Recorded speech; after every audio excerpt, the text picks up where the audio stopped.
Mis padres les dijeron a todos que yo era un fracasado. En la cena de compromiso de mi hermano, me senté en silencio, hasta que su prometida me miró y preguntó, «Espera, ¿tú no eres el director ejecutivo?». El silencio fue total, hasta mi padre se quedó sin palabras. La primera vez que mis padres me llamaron fracasado fue en la cocina de casa, un domingo por la mañana. Yo tenía 25 años y acababa de dejar la carrera de medicina. Estaba sentado en la mesa, tratando de explicar por qué tomé esa decisión, pero mi padre, un cirujano conocido, me miró como si hubiera cometido un delito. Mi madre intentó suavizar las cosas, pero sus palabras cortaban igual. «Hijo, estás echando a perder tu vida». Mi hermano menor, Tomás, que entonces tenía 19 y estudiaba Derecho, soltó una carcajada desde el sofá. «Siempre supe que no dabas la talla», dijo, y mis padres no lo corrigieron. Desde ese día, fracasado fue mi sombra. Cada reunión familiar, cada llamada, cada comentario era una oportunidad para recordármelo. Mi padre hablaba de sus logros en el hospital con un orgullo que nunca mostró por mí. Mi madre,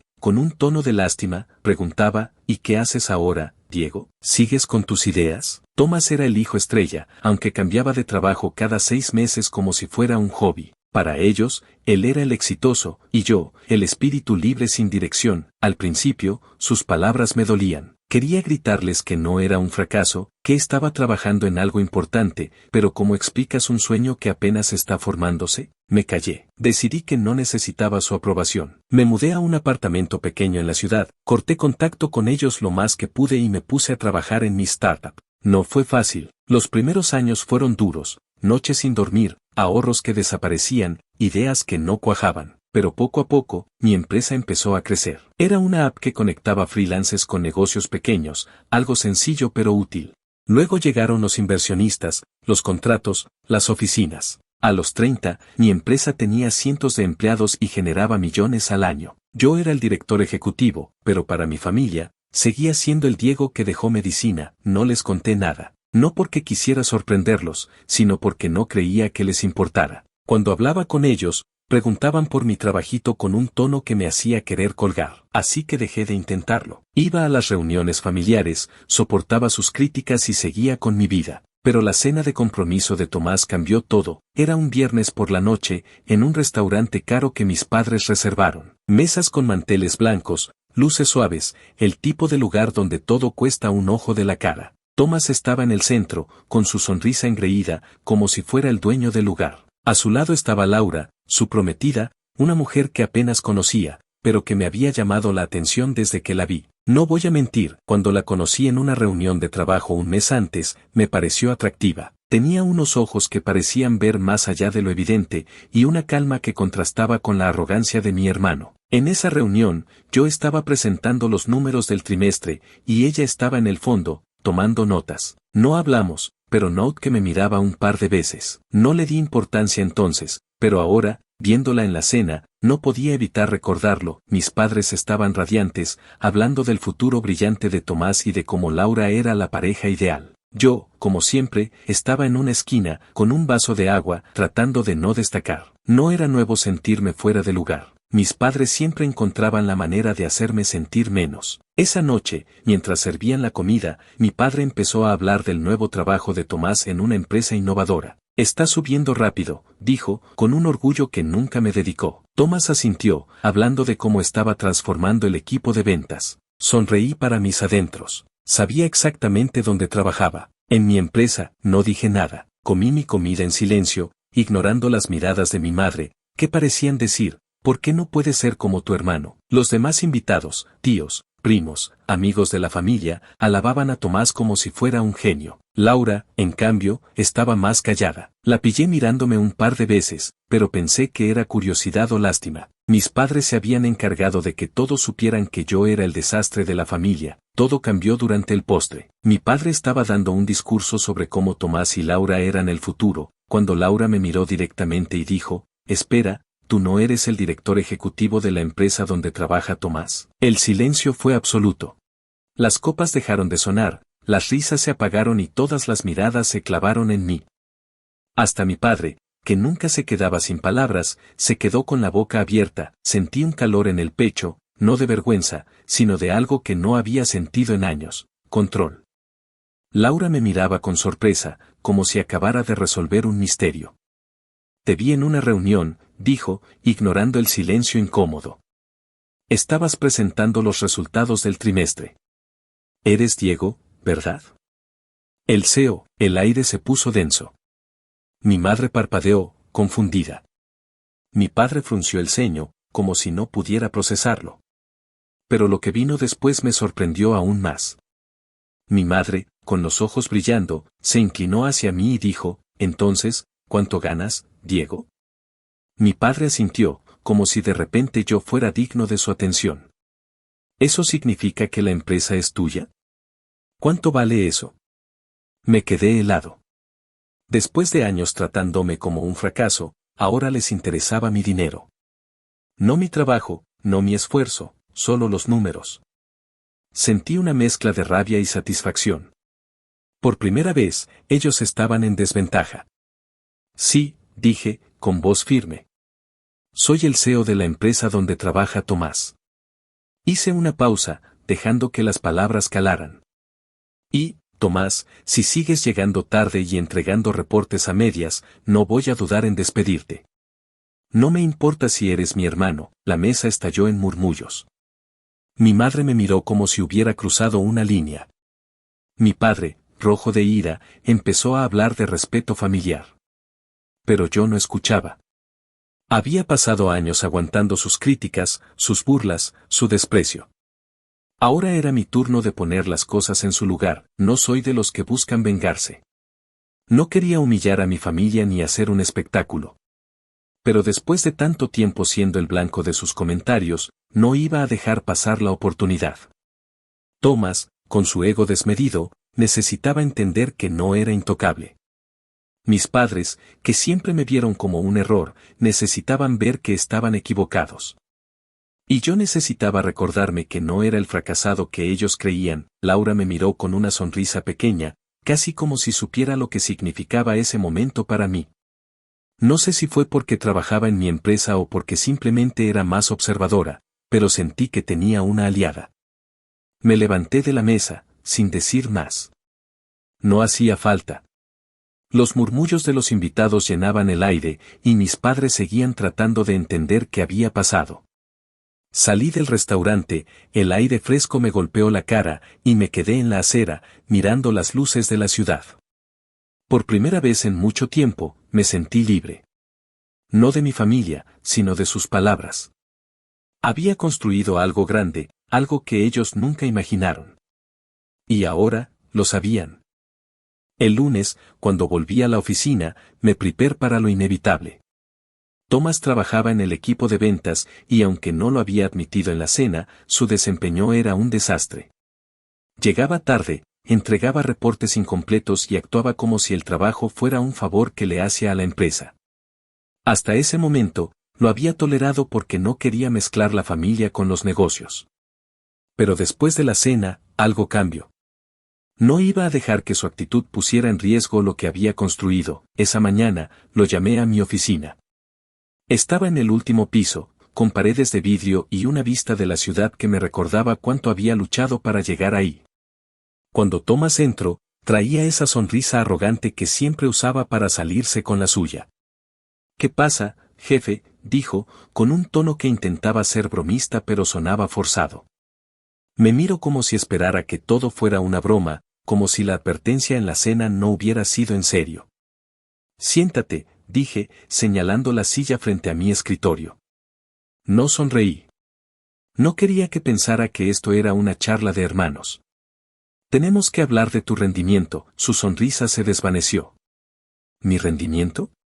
Vamos, Diego, no me vengas con eso. Soy tu hermano, no uno de tus empleados cualquiera. Eso es exactamente el problema, respondí, manteniendo la voz firme. Eres mi hermano, pero también eres un empleado. Y como empleado, estás fallando. Llevas 3 meses aquí, y no has cerrado ni un solo trato importante. Tus reportes están incompletos, llegas tarde casi todos los días y, cuando estás aquí, pasas más tiempo en tu teléfono que trabajando. Tomás se cruzó de brazos. Con esa actitud desafiante que había perfeccionado desde que éramos niños. Esto es por lo de la cena, ¿verdad? Estás molesto porque Laura te reconoció y yo quedé como el idiota. Ahora quieres humillarme. No se trata de humillarte, dije, aunque una parte de mí sabía que no era del todo cierto. Había una satisfacción en verlo incómodo, después de años de sus burlas. Se trata de que esta empresa no es un juego. La construí desde cero, y no voy a dejar que nadie, ni siquiera mi hermano, la ponga en riesgo. Tienes dos opciones, o mejoras, o estás fuera. Se rió, como si no me tomara en serio. ¿Fuera? ¿En serio me vas a despedir? ¿Qué dirán mamá y papá? Sabes que se van a poner de mi lado. Ya no me importa lo que digan, respondí. Y era verdad. Por primera vez, sus opiniones no pesaban tanto como antes.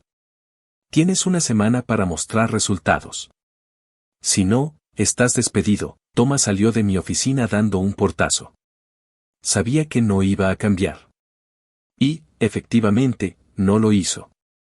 Durante los siguientes días, siguió llegando tarde, ignoró mis advertencias y entregó un reporte tan malo que ni siquiera valía la pena revisarlo. El viernes, tomé la decisión. Lo llamé de nuevo a mi oficina, esta vez con el gerente de recursos humanos presente. Le entregué una carta de despido, firmada y sellada. Estás fuera, Tomás, dije, sin mirarlo a los ojos. Esto no es personal. Es negocio. Se quedó en shock, como si nunca hubiera esperado que llegara tan lejos. No puedes hacerme esto, balbuceó. Soy tu hermano. Esto es una traición. Intento apelar a la familia, a nuestra infancia, a cualquier cosa que pudiera hacerme cambiar de opinión. Pero no funcionó. Lo había decidido, y no había vuelta atrás. La noticia del despido llegó a mis padres antes de que terminara el día. Mi teléfono empezó a sonar esa misma tarde, y cuando vi el nombre de mi madre en la pantalla, supe lo que venía. No contestó. En lugar de eso, recibí un mensaje de texto. ¿Cómo pudiste hacerle esto a tu hermano? Ven a casa ahora mismo. Tenemos que hablar. No quería ir, pero sabía que evitarlo solo empeoraría las cosas. Esa noche, manejé hasta la casa de mis padres, la misma donde crecí, donde me llamaron fracasado por primera vez. Cuando entré, mi madre estaba en la sala, con los brazos cruzados y los ojos rojos de tanto discutir. Mi padre estaba sentado en su sillón, con esa expresión de juez que siempre usaba cuando quería imponer su autoridad. Thomas no estaba, lo cual era un alivio, pero también significaba que mis padres serían los que hablarían por él. ¿Cómo te atreves a despedir a tu hermano?, empezó mi madre, sin siquiera darme tiempo a sentarme. Es tu familia, Diego. La familia está por encima de todo. ¿Qué clase de persona hace algo así? Una que dirige una empresa, respondí, tratando de mantener la calma. Thomas no estaba haciendo su trabajo. No podía dejarlo pasar solo porque es mi hermano. Eso no es justo para los demás empleados. Mi padre soltó un bufido. Justo, dijo, con desprecio. Tú y tu empresa. ¿Crees que porque ganas dinero ahora eres mejor que nosotros?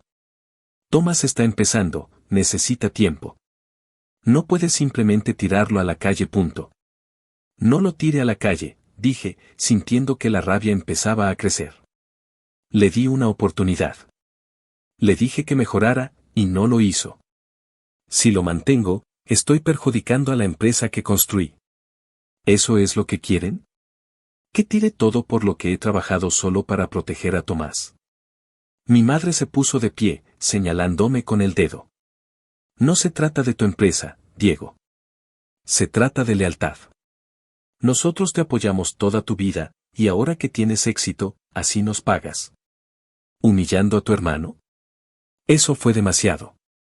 Me apoyaron, dije, alzando la voz por primera vez. Pasaron años diciéndome que era un fracaso. Cada vez que venía aquí, me hacían sentir que no valía nada.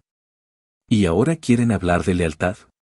¿Dónde estaba su lealtad cuando me trataban como un error? El silencio que siguió fue pesado. Mi padre abrió la boca para responder, pero no encontró las palabras. Mi madre, con lágrimas en los ojos, solo negó con la cabeza. No sabes lo que es ser padre, dijo finalmente. Todo lo que hicimos fue para que fueras mejor. No, respondí. Lo que hicieron fue elegirme como el chivo expiatorio para que Tomás se sintiera mejor consigo mismo. Pero eso se acabó. Ahora soy yo quien pone las reglas. La conversación no llegó a ningún lado. Mis padres seguían defendiendo a Tomás, diciendo que era joven, que merecía otra oportunidad, que yo estaba siendo cruel. Pero no cedí. Había tomado una decisión, y no iba a retractarme. Cuando me fui esa noche, supe que la brecha entre nosotros se había hecho más grande. Pero también sentí algo nuevo, no necesitaba su aprobación. Por primera vez, me sentía en control, lo que no esperaba era que Tomás no se rendiría tan fácilmente. Un par de días después, recibí una notificación de Recursos Humanos. Tomás había presentado una queja formal, alegando despido injustificado. No me sorprendió.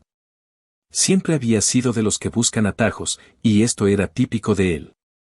Contrató a un abogado, un tipo que probablemente encontró en una búsqueda rápida en Internet, y empezó a amenazar con demandar a la empresa. Decía que lo había despedido por motivos personales, que estaba abusando de mi poder como CEO. Me reuní con mi equipo legal esa misma semana. Ellos revisaron el caso y me aseguraron que no tenía de qué preocuparme. Su expediente es un desastre, dijo mi abogada, Clara, mientras hojeaba los documentos. Llegadas tarde, reportes incompletos, quejas de sus compañeros.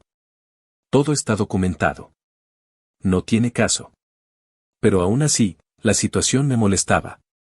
No era solo el hecho de que mi hermano intentara demandarme. Era que, incluso después de todo, seguía viéndose como la víctima. Decidí enfrentarlo una última vez. Lo llamé y quedamos en encontrarnos en un café cerca de la oficina. Cuando llegó, seguía con esa actitud desafiante, como si tuviera la razón. No puedes hacerme esto, Diego, dijo, apenas sentándose. Voy a pelear esto hasta el final. No me vas a humillar. No se trata de humillarte, respondió, cansado de repetir lo mismo. Se trata de que no hiciste tu trabajo. Si quieres pelear, hazlo. Pero no vas a ganar. Y si sigues por este camino, no solo vas a perder el caso, sino cualquier posibilidad de que volvamos a ser familia. Por un momento, vi algo en sus ojos. No sé si fue miedo, vergüenza o simplemente cansancio, pero por primera vez, no respondió con sarcasmo. Se quedó callado, mirando su café, y después de unos minutos, se levantó y se fue sin decir nada. Esa semana fue un punto de inflexión. Despedir a Tomás no fue solo una decisión profesional. Fue un mensaje, ya no iba a dejar que mi familia me definiera. Pero también sabía que esto no terminaba aquí. Mis padres no se rendirían tan fácilmente, y Tomás, aunque parecía derrotado, no era de los que se rinden. Además, estaba Laura. No podía sacarla de mi cabeza. Su sonrisa en la cena, la manera en que me miró, como si viera algo que los demás no. No sabía si era solo mi imaginación o si realmente había algo más, pero una parte de mí quería descubrirlo. Lo que venía después no sería fácil. Había abierto una puerta que no podía cerrar, y las consecuencias, buenas o malas, estaban por llegar. Pero por primera vez, estaba listo para enfrentarlas. Las semanas posteriores al despido de Tomás fueron un torbellino. Su queja por despido injustificado se desmoronó rápido. Mi equipo legal tenía todo cubierto, sus llegadas tarde, reportes a medias, quejas de sus compañeros. El abogado que contrató no tenía nada sólido, y la demanda murió antes de llegar a juicio. Tomás me enviaba mensajes, primero furiosos, luego suplicantes, pidiéndome otra oportunidad. No respondí. Había tomado una decisión, y no iba a ceder. Mis padres no se rindieron tan fácilmente. Seguían llamando, dejando mensajes entre la rabia y la culpa. Mi madre decía que estaba rompiendo a la familia. Mi padre me acusaba de egoísta, de poner mi empresa por encima de todos. Pero sus palabras ya no me tocaban. Había construido algo más grande de lo que ellos jamás imaginaron, y no necesitaba su aprobación para saberlo. El drama se extendió al resto de la familia. Tíos y primos tomaban partido. Algunos me apoyaban por ponerme firme, otros me veían como el villano. Una tía me llamó para decirme que la familia era lo primero y que debía devolverle el trabajo a Tomás. La familia no paga las cuentas de una empresa con cientos de empleados, le dije antes de colgar. En medio de todo, Laura se convirtió en una presencia inesperada. Desde la cena de compromiso, no podía sacarla de mi cabeza. Su sonrisa, la forma en que me miró cuando revelé que yo era el CEO, como si viera algo que los demás ignoraban. Un día, recibí un mensaje suyo: «Hola, Diego. ¿Podemos hablar? Es importante». Dudé. Era la prometida de mi hermano, o al menos lo había sido. Pero la curiosidad ganó. Quedamos en el café donde había enfrentado a Tomás. Cuando llegué, Laura estaba en una mesa al fondo, con un café en la mano. Había algo en su calma que me desarmaba. «Quería disculparme por lo de la cena», dijo. «No quería ponerte en una situación incómoda. Solo, me sorprendió que tu familia no supiera quién eres. Punto». «No hay nada que disculpar», respondí. «Gracias por decirlo». Fue la primera vez que alguien en esa mesa me vio de verdad. Ella sonrió, pero había tristeza en sus ojos. «Quería que supieras algo», dijo, tras una pausa. «Terminé con Tomás. Cancelé el compromiso hace unos días». Me quedé sin palabras. «¿Por qué?», pregunté finalmente. «La cena me abrió los ojos», explicó. «Vi cómo te trataban, cómo daban por sentado lo que has logrado. Y después, cuando despediste a Tomás, vi su reacción. Todo era culpa de los demás, nunca de él. No podía estar con alguien así». Asentí, procesándolo. «¿Por qué me lo cuentas?», dije, con cautela. Ella me miró directo a los ojos. «Porque quería que lo supieras de mí, no por rumores. Y porque siento que tú y yo tenemos cosas en común. No encajamos en las cajas que los demás quieren ponernos». Sus palabras me golpearon. Era la primera vez que alguien ponía en palabras lo que siempre había sentido. Pero también me puso en guardia. ¿Cómo podía confiar en alguien que cambió de opinión sobre mi hermano tan rápido? No dije nada de eso, solo cambié el tema. «Gracias por contármelo», dije. «Y por lo de la cena. Significó mucho. Punto. Si quieres tomar otro café, sin drama familiar, aquí estoy», dijo ella, con una sonrisa. Antes de irse, el tiempo pasó, y la empresa siguió creciendo. Cerramos un trato con un inversionista internacional que duplicó nuestro valor. Mis empleados me respetaban, y yo me sentía orgulloso, no solo de la empresa, sino de mí mismo. Mis padres dejaron de llamarme, y aunque dolía, era un alivio. Tomás encontró otro trabajo, pero no le duró, como era de esperar. No me alegré, pero tampoco me sorprendí. Una mañana, mientras salía de una reunión, vi a Tomás esperándome en el estacionamiento de la oficina. Su cara estaba tensa, sus puños apretados. Sabía que esto no sería una visita amistosa. «Tenemos que hablar», dijo, con un tono que apenas contenía su rabia. «Está bien», respondí, manteniendo la calma. «Aquí estoy. Punto». «¿Crees que puedes quitarme todo?», escupió.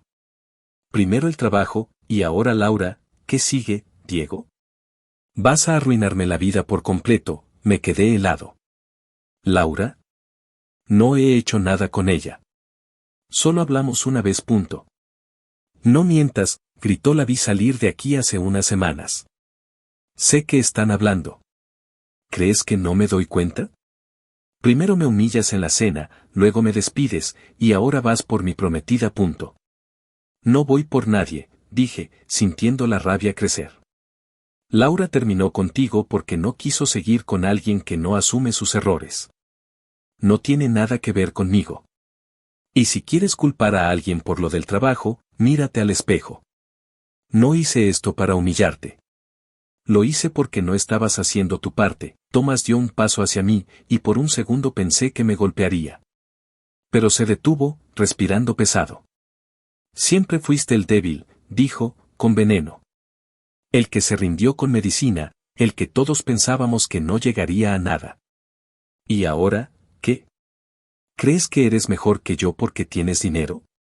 «No se trata de ser mejor», respondí.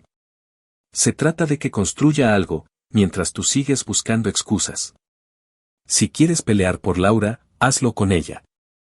Pero no vengas a culparme por tus decisiones, se quedó mirándome, con los ojos llenos de rabia y algo más, tal vez derrota. Esto no termina aquí, dijo, antes de darse la vuelta y subir a su auto. Días después, Laura me escribió de nuevo, pidiéndome otro café. Acepté, aunque con dudas.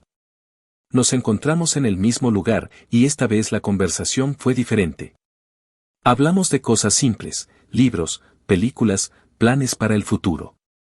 Por primera vez, sentí que podía ser yo mismo, sin el peso de mi familia.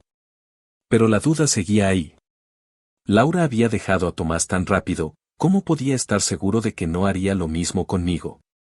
No lo mencionó, pero sabía que, si esto iba a ser algo más, tendría que enfrentarlo tarde o temprano. Mirando atrás, la cena de compromiso lo cambió todo.